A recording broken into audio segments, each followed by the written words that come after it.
Hazel Sheffield, who has been already at Axe Snackers previously.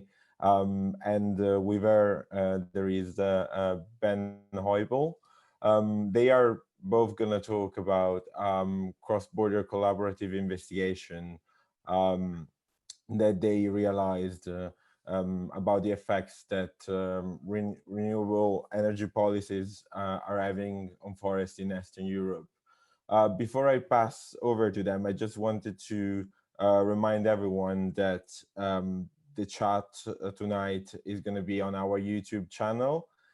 So I invite you to, every time that you want to check out an old event or to see any of our speakers, in case you weren't able to be present, you can find us at Axe Hackers London on YouTube. And that's all for me.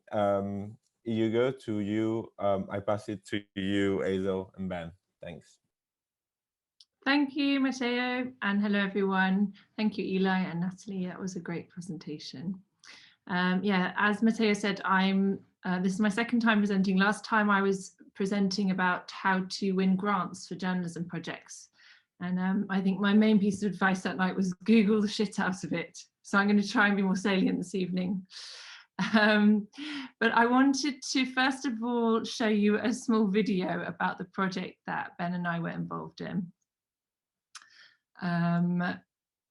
to give a kind of introduction to the project for those who haven't heard of it before. So hopefully you can all see this.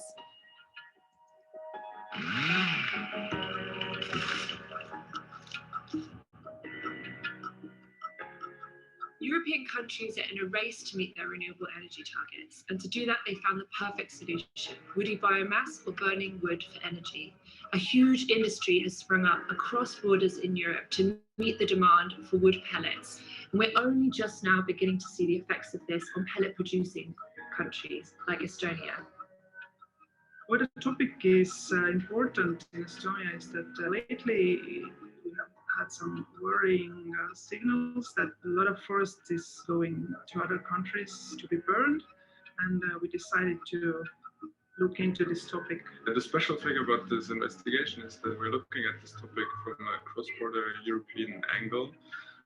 And this is really the only way to cover this topic, because it affects almost all EU member states. We collaborated online mostly, so we had weekly calls, and then we had an online environment where we shared all of our research, and everyone had like their own specific tasks and their own little pieces of the puzzle that we are now trying to get together to have this massive story. As a team, we can achieve so much more. We embrace the principle of radical sharing, where we get insight in each other's research and openly communicate with each other. And we have local feet on the ground. And through these local sources, we can really get local insights, the local context, and share that on a European level. We are using state-of-the-art technology, from satellite imagery to geospatial technology, to take a look at what's happening on the ground. And then we're sending reporters to these places in person, so we can report on what's actually happening there. This is a full cut. We organized the protest event, and they promised to keep these big trees. Yeah, this is also part of our success. Yeah. When the business is cross-border, and the journalism has to go cross-border too. We've assembled a multidisciplinary team of developers, designers, filmmakers, photographers, and reporters, and we've come together for a week-long sprint, taking inspiration from the Google Design Sprint, where we're iterating our story to create the most compelling narrative that we can. We are brainstorming. We can really put all this data and investigation together and show the big picture. At the end of this week, we have produced a multimedia story that we will distribute with our network of international publishing partners, including TV station, radio, online, and print. I really admire this method of doing this, like it's the sprint method.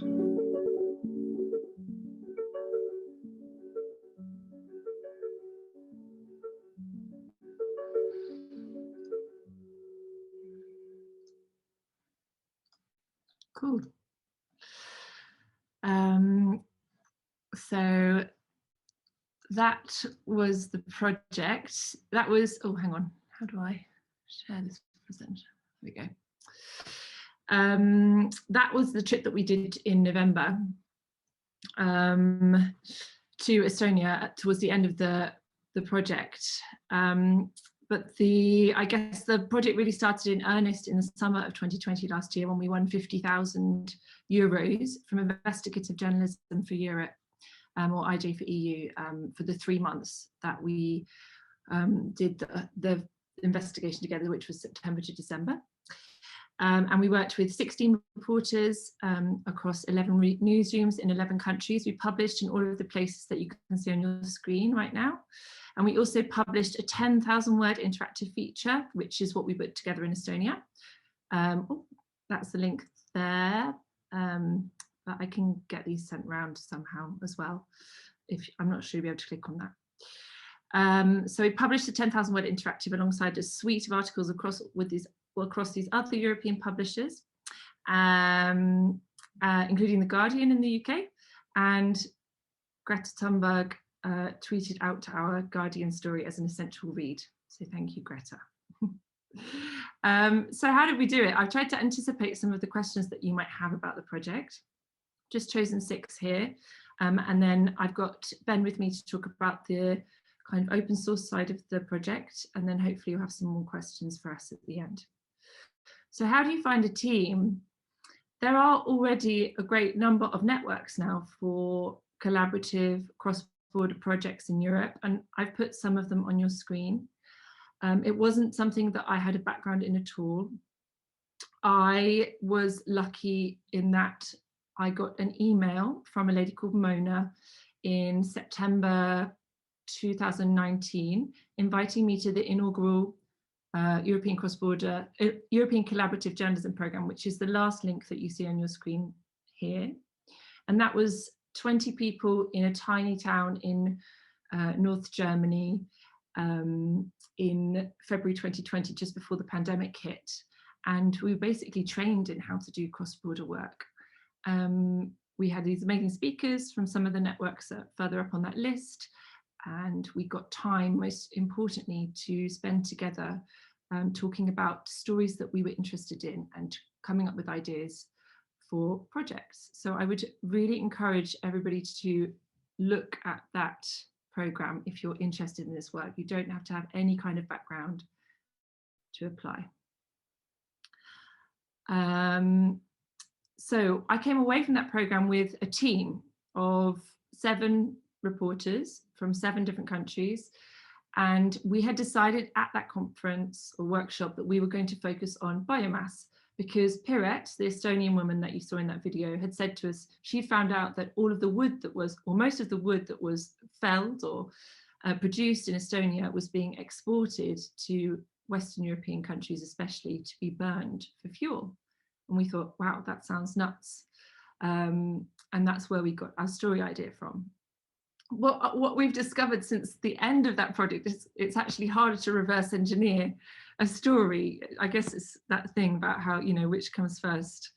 But I would say that there were some elements to that story that helped make it successful, and I've tried to outline them for you here. So obviously it's cross-border. That seems really obvious, but when you dig down, a lot of stories are possible without a big cross-border team, and it's a lot of work organising a cross-border team. So if you're going to go to that trouble, you need to make sure it's a story that's worth it. And I would recommend that you look at some good examples of successful cross-border stories to get an idea of what that means. So I've put a couple on here: the FinCEN files, I'm sure you all saw the big BuzzFeed story from last year, and a relatively new one from Investigate Europe, which is about lobbying at EU level. Then there's this broken leg syndrome. The next ones I've actually taken from number 4, this story-based inquiry manual, which I would encourage any of you to look at if you're interested in this at all. It's incredible. It's like 80 pages, how to do cross-border investigations and data investigations. And they say, look for the broken leg syndrome, which is this idea that until you actually break your leg, you never notice how many people limp in general, we just don't notice phenomena unless we are already sensitive to them. So you have to allow your existing passions to sensitize you to stories. I would argue that's what happened with us and Piret, noticing that the forests were being cut down and where is the wood going. And the second aspect is that you have to do something that you care about, because it's an enormous undertaking. Before this, I was just doing news journalism, and I was, filing every week. So it actually drove me slightly mental to have 3 months on one subject. You have to care about it, or you will truly go mad. And then a great thing this book encourages you to do is to find a hypothesis and test it. So this was our hypothesis. Europe's renewable energy policies are accelerating deforestation in Estonia. And you can use that question to produce billions of other questions that you can then start your investigation. So what policies are they? When were they implemented? Is forest cover decreasing? How fast? Since when? What companies are cutting down trees in Estonia? What are they doing with the wood? And that's how you can start to structure your research. How do you get funding? Well, there is a strong element of Googling involved in this part, but there are 2 funds I would definitely recommend that you look at. The first one is IJ for EU. I know that's the funding that we got, 50,000 euros, not to be sniffed at. There are definitely 2 rounds of this fund this year, in May, I think, and September. 50,000 was the max, and they offer 2 different streams. One is for supporting investigation, which is what we got, and one is supporting publication. And then journalism fund, which is much smaller amounts. They have deadlines now, actually, one on the 11th and one on the 18th of March. The earlier one, I think, is European Crossborder Stories, which would, I guess, ours would have fitted into. And then there's actually a huge amount of money available for Modern Slavery United, which is focusing on Asian migration and stories around that. And then you should just look for opportunities based on your topic. So we just found this Stock Society opportunity this week when we were thinking about what we could do next. Quite a lot of money, anything visual, including narrative nonfiction.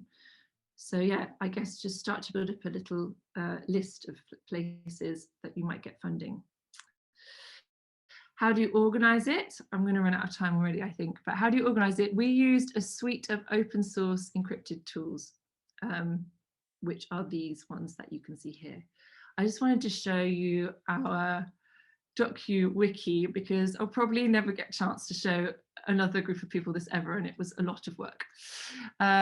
So we basically created a Wikipedia for our project.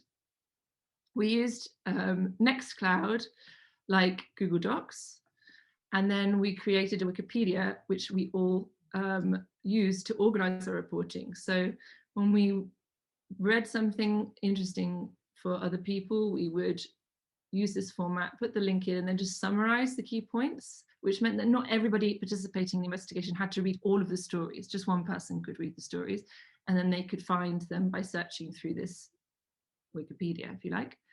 And the same thing with our interviews. So if we interviewed someone, we would put a summary of like the most important thing that they had said in our Wikipedia, and we'd also link to the file which contained the whole transcript of the interview, which was elsewhere in our Nextcloud. We also had Rocket Chat, which was our Slack alternative, and we used Signal. I have to say the Signal channel was probably the most active.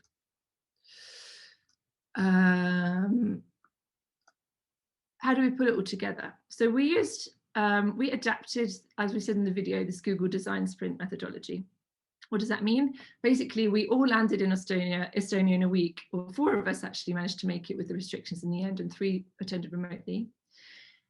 We had a week, and we iterated our story over the course of that week. And we did that in collaboration with a local team of journalists and filmmakers and developers and photographers, and that was so enriching to work with like local people on the story, people who lived there and who knew so much more about what was going on there than we could ever hope to learn. And it was very enriching also to work with visual people, with developers and designers, and they helped us to come up with some of the the coolest parts of our interactive. So we were able to use some of the satellite imagery that Ben had found. He managed to find these 2 different images of the forests being cut down over time. We went on Google Street View, and we could see, we knew that this was from 2011, I think, using the data. So you could see what it looked like then. And then we got a reporter to go to the same site in November. And you can see how much of the forest is already missing. We made our own street view. So yeah, working with photographers and videographers brought so much to the project. And actually, I just thought this would be a good opportunity for us to go to Ben to talk about some of that, because he was the kind of data scientist brain behind that. So could I hand to you, Ben? Hi guys. Yeah, thank you. I'm going to share quickly my screen and just walk you through some of the good stuff here. So yeah, I think, yeah, so I've written this quick blog post. So what really stood out is to make it work for such a large team that they could go out into the forest and yeah, use that knowledge in some way or form in their reporting. And then we also used it to prove a few other points. So the idea how I like to work is similar to, you know, Bellingcat. You use open source data to find something that other people couldn't find. And I think with the on the ground reporting and with open source intelligence skills, that's really a strong combination. So yeah, our base data is called EU Natura protected areas. And my hypothesis that I chose from this was, couldn't we find out whether Granular Invest, a company we talk about in our piece, whether they actually deforest or clear cut or fell or remove forests in protected sensitive areas. So what are protected sensitive areas? These are these EU protected areas, and each member state's rules on their own how and what they want to do with that and how they want to protect them. Estonia turns out to be quite bad at that, and allows some of these companies to these industrial loggers to work on these areas. So that's not cool, and we thought, like, can we do something on that as well? So the first thing is you download the data. It's all coming down as a shapefile, and you use that data to put it into a program called QGIS, which is a geospatial program, and a lot of journalists use that. And you can really do a lot with that. There's also so just sort of background, there is a Natura 2000 network viewer where you can see all these like protected areas, and you can, but we really wanted to get to the data. So we downloaded the data and put it into QGIS, and then we wanted to only see not all the countries, but Estonia. So we filtered for Estonia, and then we immediately you see all these big nature parks. And in this example, we see Hanja Nature Park, which is a big nature park and also a very important destination for tourists. So the next thing is you really want to use all the tools. One is Google Earth Pro. And so you take the data out of QGIS and put it into Google Earth Pro in the form of a KML file. And yeah, you really, what you then want to do is to compare different images, different satellite images. And if I launch my Google Earth Pro program here, they have this really neat function. So we already in Hanja, we can use this function to scroll back and forth, so we can check on some of these sites. So now that we know where the protected areas are, we want to know what can we do with that, and how much forest went. So we used a platform on the site called Google Global Forest Watch that relies on these algorithmic calculations of annual forest cover loss and gain. But we studied forest cover loss. It comes from satellite data. It's not perfect, and there are some caveats to it, which I will go into. but we wanted to see in the area of Hunja, in this protected space, we wanted to see how much forest it goes. And so what you can do is you can upload this KML file into this platform. I've done it also in Python and other programs, but this is the sweet shortcut. And you can immediately see that this suggests that between 2015, 2016, there was a huge increase in these in this particular sensitive area in the country. So the next thing we wanted to do is to well, first of all, we wanted to prove that this global Forest Watch data is legit. So we compared it with satellite images from Google Earth and other platforms, and found out that, I mean, we can pretty much see it here. So these pink splotches there, you can see that they line up perfectly with the deforested areas that we saw. So we needed to be a little bit careful. So we really made sure we had something there. The last thing is really, so we wanted to know whether Granular Invest, the company, owns areas in these protected areas, of, if they have specific property in these areas where they have forests, which they then clear cut or work on. And so we had this data set of land registry data from Granular Invest, and these 12 digits, I think, Castra numbers, and we needed that. So what you need for that is you need all the data for the entire country of Estonia, and then you merge it and you get all the data where Granular Invest has land, and then we basically merged it with these protected areas we already talked about. And you get this very nice, neat map where you can see the overlay where Granular Invest owns land on protected areas. And then basically when the team is on out in the field, you can inform them like, oh, this is area that actually was clear cut, and that was clear cut in 2016 and 2018. And this is area that Granular Invest owns, so check it out, see what's growing, what has been done. So that's the example in Hunja Nature Park. So just to round up here, so what we did is we tried to use open data in a very active manner and inform the people on the ground. So just a few last words.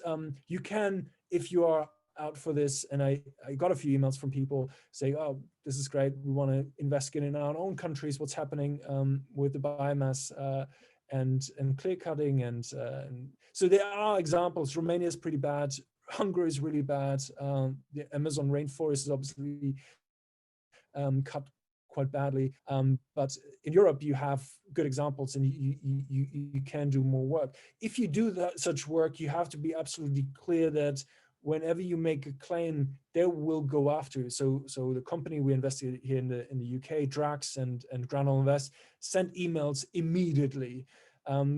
We sent them requests for interviews. They said they haven't got an email. So you will get challenged on these things, and that's why open source data is great, because you can just say, well, I can show you that we found that, and it's all up for grabs. It's all open. So that's why this kind of stuff is really, really helpful. Thank you. I think we're out of time. I only had a couple more slides, just one basically answering, I think, the question that I can already see in the chat there about how you organize the 10,000 word feature, and everybody gets their own stories. How do you get it published, basically? So we did this 10,000 word feature, and we were very lucky that we published with the Dutch public broadcaster called Aarhus, and they hosted our 10,000 word feature, which was very important from a legal perspective, as Ben says, because obviously we were making big claims about powerful companies. But we also all produced our own stories. So I wrote the story for The Guardian, Ben wrote the story for his magazine, Engineering Technology magazine, and everybody else in the team wrote for their separate publications. You know, Publico, we all worked with Die Zeit in Germany, and various Estonian publications. So the great thing about that is that you can use all of the information that's in the big feature and you get to angle it towards your own country. And you are therefore able to offer a publisher something kind of completely new, you know, something that won't have been published in this language before. I worried about this loads. I was coordinating this investigation and I lost sleep over how to get everybody to publish on the same day, and we just couldn't. It was way too hard to coordinate 11 newsrooms across however many countries. And actually it didn't matter that everybody published on different days, and it ended up, I think, spreading the impact of our investigation over a much bigger period of time. So my main thing I would say about getting published is just open the dialogue with editors as soon as you can. It's a really hard thing, isn't it, about always with pitching stories, about when you should go with your story. You have to know something before you can pitch to an editor. But next time, I think I would say, you know, we're working the story. This is what we think we're going to find, and open that dialogue like much earlier than we did.